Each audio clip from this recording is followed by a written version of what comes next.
المصطفى نور المصطفى ملأ الأكوان ملأ الأكوان.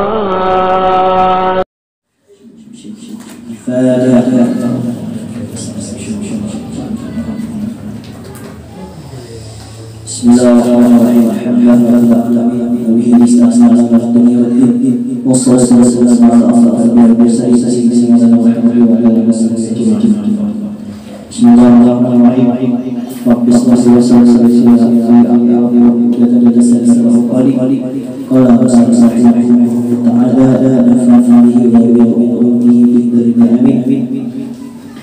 Kelanjutan dari ini yaitu kita beribadah tentang sembahyang.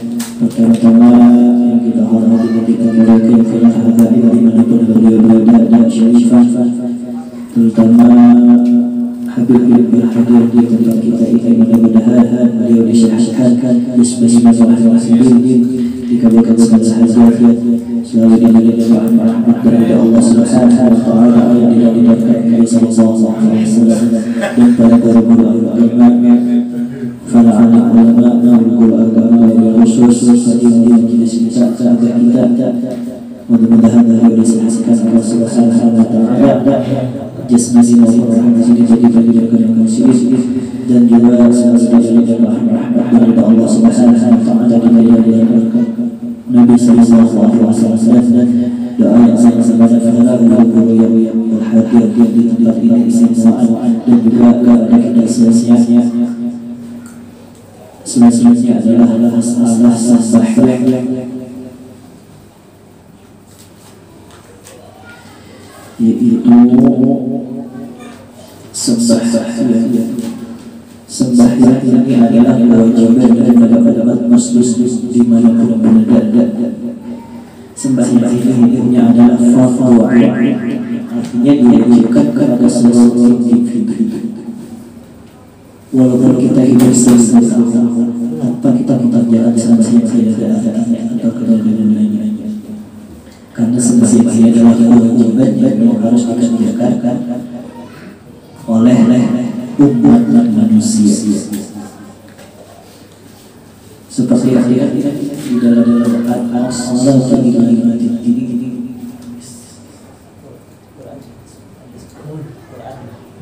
as-salatu ila Quran as-salatu ila perkataan al-Fatihah ومن أقامها فقد قام به ومن تركها فقد هدى. Salat itu adalah dalam agama. Barang siapa mengerjakan maka akan mengokohkan agama atau menguatkan agama, dan barang siapa meninggalkan sama halnya merobohkan meruntuhkan agama. Karena salat ini adalah lebih untuk diri kita semuanya. Dengan mengerjakan salat itu bisa menjadi penegah daripada perbuatan nahi dan perbuatan yang apa itu yang tidak baik. Kalau di dalam awal yuhasabu yawmal qiyamah as-salah, yang pertama dihisab atau dihitung di hari kiamat adalah sembahyang. Jadi apa yang kita bilang malam yang lain sebenarnya, tapi pas sembahyang ini amal yang lain dari Allah. Jadi sembahyang ini penting dan benar-benar harus dilakukan. Tadi kita dapat sedikit hawa daripada ulama Banjar yang memang terkenal. Beliau yang Jawa, tapi daripada orang Banjar itu alim ulama alhamdulillah. Asy-Syaikh yang biasanya orang Banjar atau sama-sama itu turun ke Magelang untuk menghadiri beliau, namun dikarenakan kondisi pada saat ini haul yang atau dia tutup, tapi tetap dihadiri orang banyak, namun cuma pada malam hari ini itu. Mudah-mudahan kita dapat menjaga daripada sini saja. Kita yakin bahwa sini adalah Allah. Kemudian sembahyang ini sebelum sembahyang, makanya kita bukan adalah dalam ibadah, karena mengajarkan ibadah itu bertingkat sebelum kita melakukan sembahyang kita perhatikan bagaimana najis, bagaimana cara menghilangkan najis secara suci. Baru habis itu kita melakukan sembahyang sudah suci. Karena sembahyang ini sangat penting dan sembahyang ini pada sebenarnya ada yang melakukan sembahyang cuma apa sembahyang itu kira-kira sudah sujud dan bolos itu sembahyang sudah sujud apalagi sembahyang masih belum sujud. Jadi bersama-sama kita memperhatikan ibadah kita, memperhatikan sembahyang kita. Kalau ada orang kita pergi, kalau ada yang jujur kita akan berusaha. Sudah sembahyang yang bagus, tambah lagi dengan amal langsung. Karena itu tadi sembahyang yang jujur itu diterima, apalagi sembahyang yang ada jujur. Walaupun secara hakikat sembahyang bukan sesuatu hal yang menyebabkan kita masuk surga secara hakikat. Tapi tanda orang masuk surga adalah orang yang mengerjakan sembahyang. Walaupun amal orang itu setinggi-tingginya, maka orang itu setinggi-tingginya apabila pada sembahyang karena Nabi dia mengerjakan sembahyang. Apalagi kita untuk manusia kalau memang kita ada sembahyang berarti kita harap daripada Nabi. Sembahyang yang adalah sembahyang yang ada 5 waktu yang wajib dikerjakan itu adalah waktu yang menjadi kewajiban seluruh orang muslim dari waktu. Yang pertama adalah sembahyang subuh 4 rakaat. Waktunya mulai kecil matahari sampai bayang-bayang sesuatu telah sama dengan panjangnya. Selain daripada bayang-bayang ketika matahari percis di atas ubur-ubur. Kemudian ini adalah sembahyang isya 4 rakaat. Waktunya mulai dari waktu zuhur sampai benar matahari. Kemudian ini dua yang ketiga adalah sembahyang maghrib 3 rakaat. Waktunya mulai terbenam matahari sampai hilang warna merah di langit sebelah barat. Kemudian yang adalah sembahyang isya 4 rakaat. Waktunya mulai hilang warna merah di langit sebelah barat sampai timbul fajar shadiq. Kemudian yang terakhir adalah sembahyang subuh 2 rakaat. Waktunya mulai fajar shadiq sampai timbul matahari. Jadi ini kan matahari itu tak mengelilingi bumi.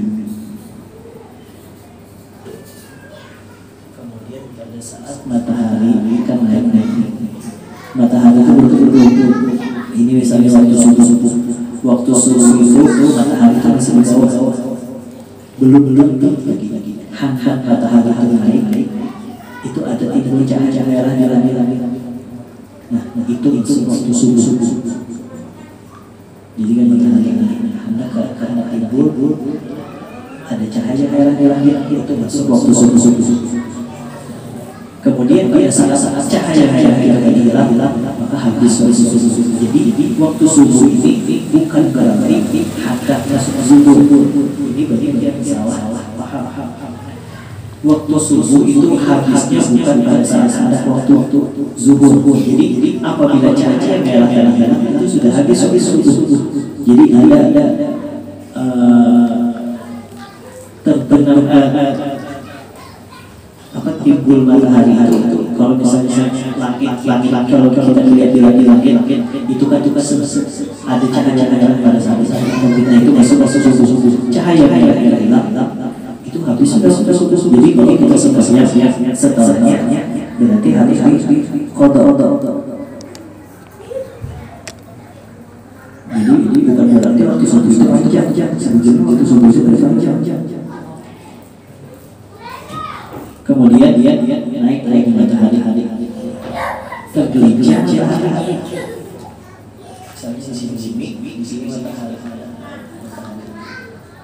sampai di tengah-tengah ke sini matahari itu waktu zuhur.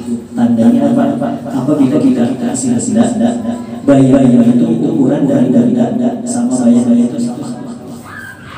Kalau misalnya sama ukurannya berarti masih untuk zuhur. Kemudian berjalan dari matahari, makin berjalan matahari gaya-gaya ini makin berpanjang.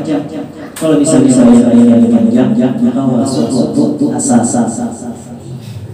Kemudian dia jalan terus matahari sampai tenggelam, sudah tenggelam, timbul dari cahaya merah di bagian barat, muncul cahaya merah di bagian karena matahari sudah tenggelam, masih ada sisa-sisanya cahaya merah itu masuk.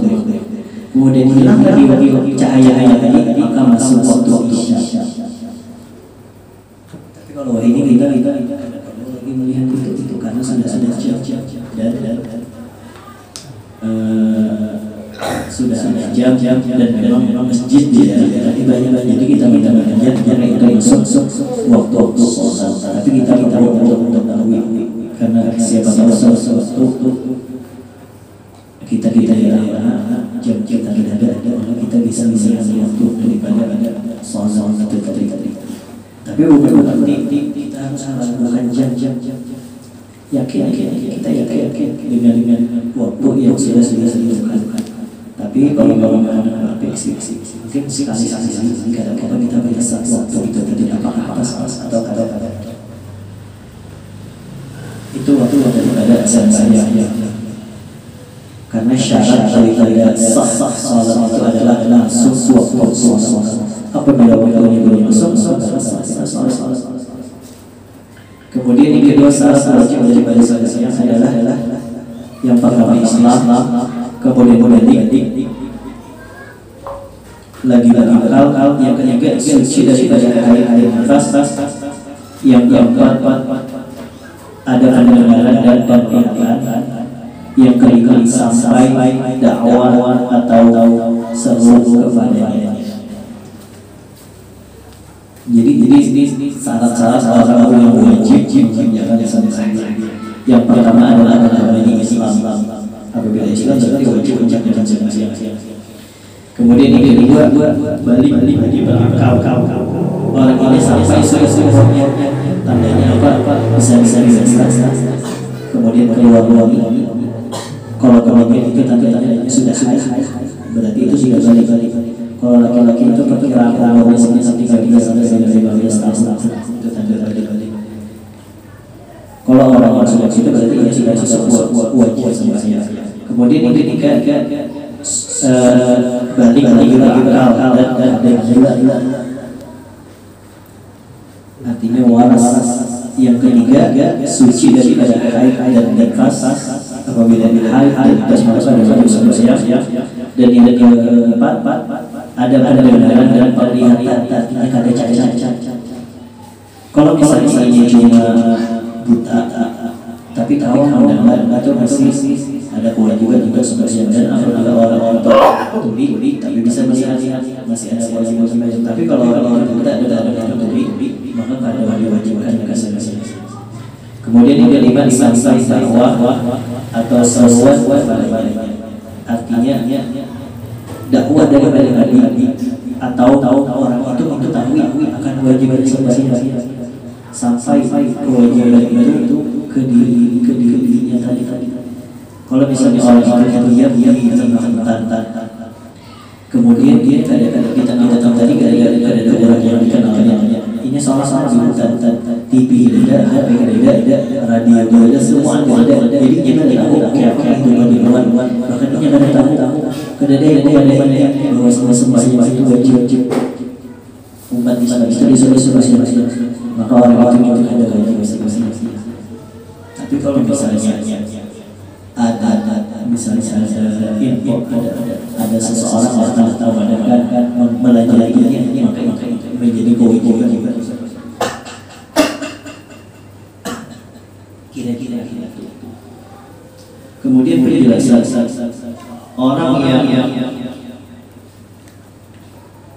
orang kafir yang masuk Islam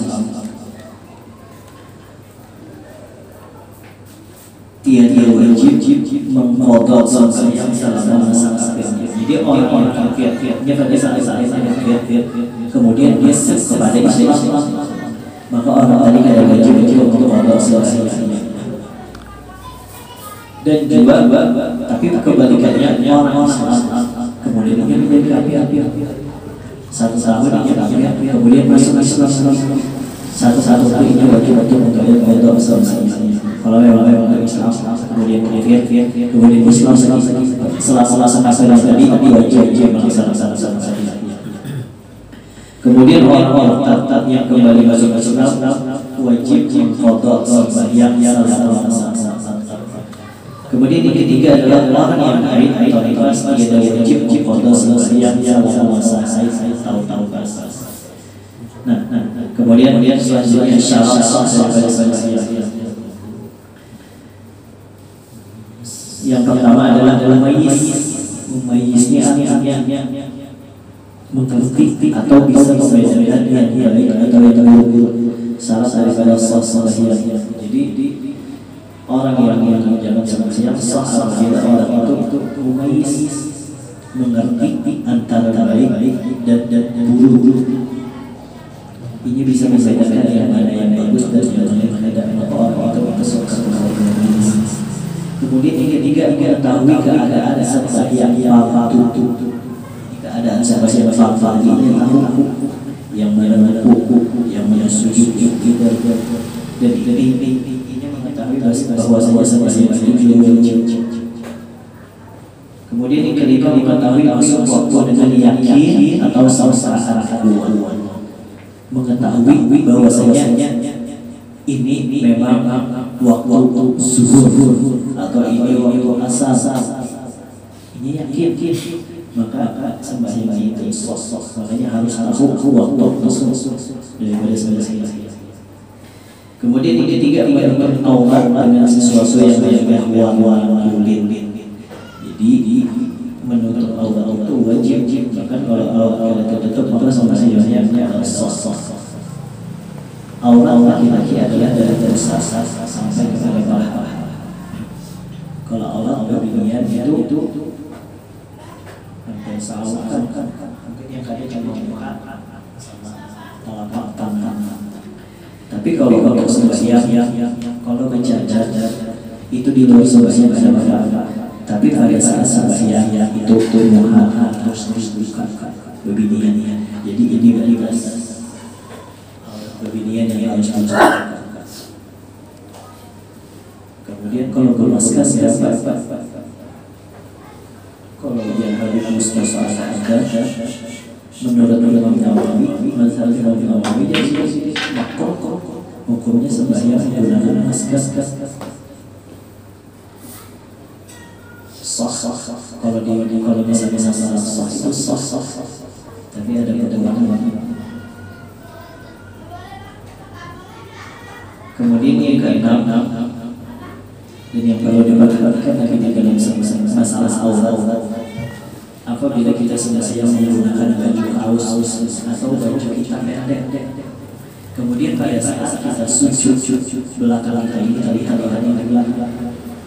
Apabila orang-orang lihat sembahyang kita berlaku, aurat kita melihat.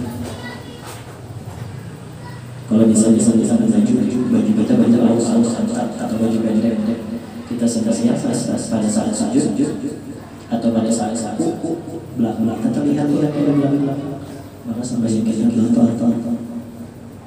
Jadi harus diperhatikan aurat pada saat sembahyang. Seperti halnya pakaian. Kalau misalnya ada bolong, misalnya bolong, kita pakai bolong. Apabila bolong itu di bagian paha di atas dari paha, itu termasuk daripada aurat. Jadi harus diganti atau tapi kalau misalnya yang bolong bisa tapi ada yang lapisan tapi itu ada masalah awal katur sebagai lapisan kulit ada kelihatan itu ada apa. Tapi kalau kita kelihatan itu yang bisa masalah ada sah.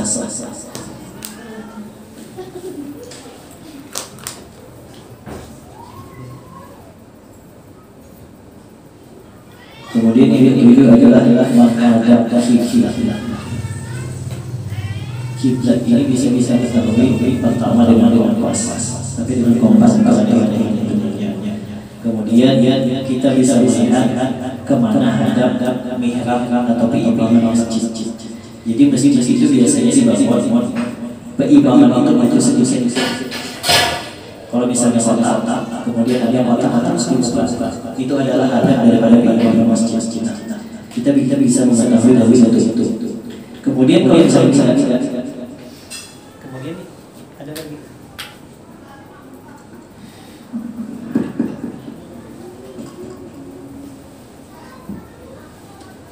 Kemudian selain daripada itu, cara mengetahui kiblat yang ketiga adalah dari melihat kuburan. Karena orang dikubur itu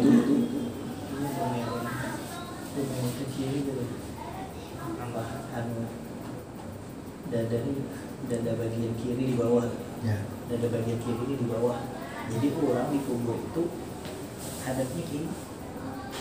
Jadi apabila kita melihat biasanya dibedakan bagian kepala sama batis itu nisannya itu dibedakan biasanya.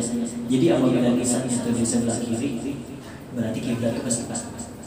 Kalau misalnya di sebelah kanan, nisan yang kepala, berarti kiblat itu di belakang. Misalnya kayak ini posisi orang dikubur itu kayak ini, kepala di bagian kiri apa nih bagian ini? Usus. Apa nih ususnya?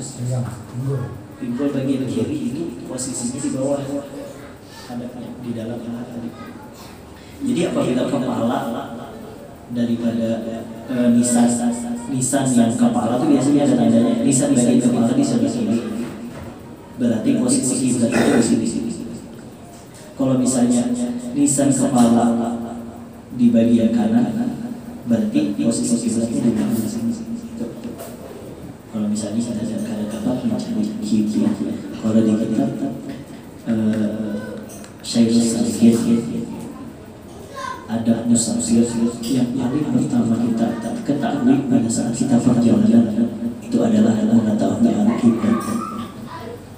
Itu di kitab Syekh Sadiq ada di dalam perjalanan yang paling pertama kita ketahui, kita harus mengetahui di mana arah kiblat. Jadi cara-caranya tadi seperti itu tadi, tahu kalau hamba kasar kita tahu arah kiblat kemana itu. Jadi sembahyang itu harus menghadap kiblat. Kalau kita sembahyang misalnya maghrib, kita sembahyang di rumah orang, kita sembahyang maghrib, kita kira-kira kiblatnya sana.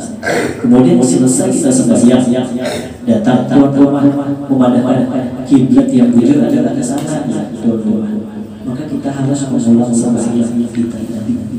Jadi apabila kita sembahyang salah kiblat, kemudian ada yang memberitahu kiblat yang bujur ke sana, kita harus mengulang sembahyang tadi. Karena sembahyang kita lakukan seperti itu pada karena kiblatnya salah. Terus bagaimana tentang sembahyang di kendaraan? Kalau sembahyang di kendaraan itu kiblatnya mengumpat arah daripada kendaraan tadi.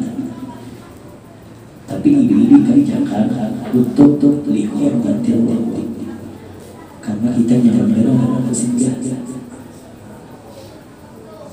Sama halnya sembahyang di kapal. Kalau kita sembahyang di kapal, kan itu kapal itu berjalan, kiblat itu bisa berubah. Jadi apabila kita hendak sembahyang, kita perhatikan dulu. Biasanya ada di sini kompas di kapal. Arah kiblatnya kemana? Misalnya arah kiblatnya ke sana, kita langsung sembahyang ke sana. Yang di belakang lagi sembahyang, kapal bergerak, arah kiblatnya ke sana. Yang satu jalan sini, bergerak lagi kapalnya, ada sembahyang musuh, kiblatnya pindah. Jadi kalau di kapal itu yang penting pada saat pertama arah kiblat kita itu pas. Selanjutnya walaupun kapal itu di jalan itu ada masalah kiblat itu untuk. Jadi kalau ada yang nggak, kalau misalnya kawas sembahyang setelah selesai itu lebih baik, atau sembahyang juga yang lihur untuk menghormati waktu. Tetapi pada saat sembahyang, pada saat sampai sembahyangnya diulangi lagi.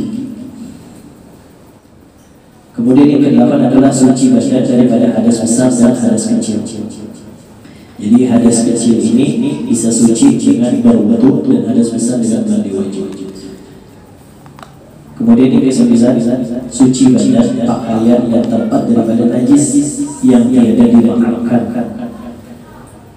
Jadi badan diperhatikan apabila ada najis maka sembahyang adalah sah. Kemudian pakaian yang digunakan pada saat sembahyang, misalnya ada wanita maka itu najis. Dan tempat daripada tempat yang alas daripada sembahyang.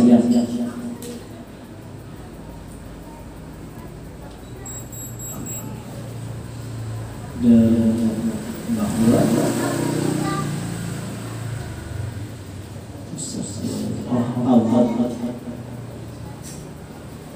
aurat laki-laki itu antara pusat dan dua lutut. Kemudian aurat perempuan di dalam sembahyang seluruh tubuh kecuali muka dan dua tapak tangan zahir batin. Kemudian pekerjaan di dalam sembahyang yang terbagi atas tiga. Yang pertama adalah ruku. Kalau ketinggalan sembahyang tiada sah. Rukun. Jadi sembahyang itu terbagi atas tiga perkara. Yang pertama adalah rukun. Rukun ini wajib hukumnya. Jadi apabila rukun itu ketinggalan maka sembahyang tidak sah. Kemudian yang kedua adalah